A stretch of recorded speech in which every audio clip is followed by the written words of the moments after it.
NREG workers union Venkitangu panchayat convention Manalur area vice president Sreevalsan Anthikad ഉദ്ഘാടനം ചെയ്തു. വീണ്ടും വീണ്ടും പണി കൊടുക്കുക. ആ പണി കൊടുക്കുമ്പോ ആലോചിച്ചു, ആ പറമ്പ് അങ്ങനെ ബാലകൃഷ്ണന്റെ പറമ്പ് ഒരു കൊല്ലം പണിയെടുത്തു.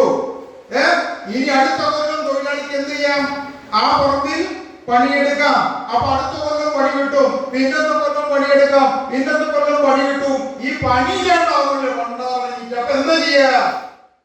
ദിവസവേതനം 600 രൂപയാക്കുക, തൊഴിലാളികളെ ദ്രോഹിക്കുന്ന കേന്ദ്ര സർക്കാരിന്റെ തെറ്റായ നിയമങ്ങൾ പിൻവലിക്കുക എന്നീ ആവശ്യങ്ങൾ സമ്മേളനം പ്രമേയത്തിലൂടെ ഉന്നയിച്ചു. പഞ്ചായത്ത് കമ്മിറ്റി സെക്രട്ടറി മുംതാസ് റസാഖ് അധ്യക്ഷത വഹിച്ചു. ലോക്കൽ സെക്രട്ടറിമാരായ KK Babu, KA Balakrishnan, local committee അംഗം NS ഷംസുദ്ദീൻ, KV വേലുക്കുട്ടി, പഞ്ചായത്ത് അംഗങ്ങളായ Basija Vijesh, Dhanya Santhosh, joint secretary AK Geetha എന്നിവർ സംസാരിച്ചു.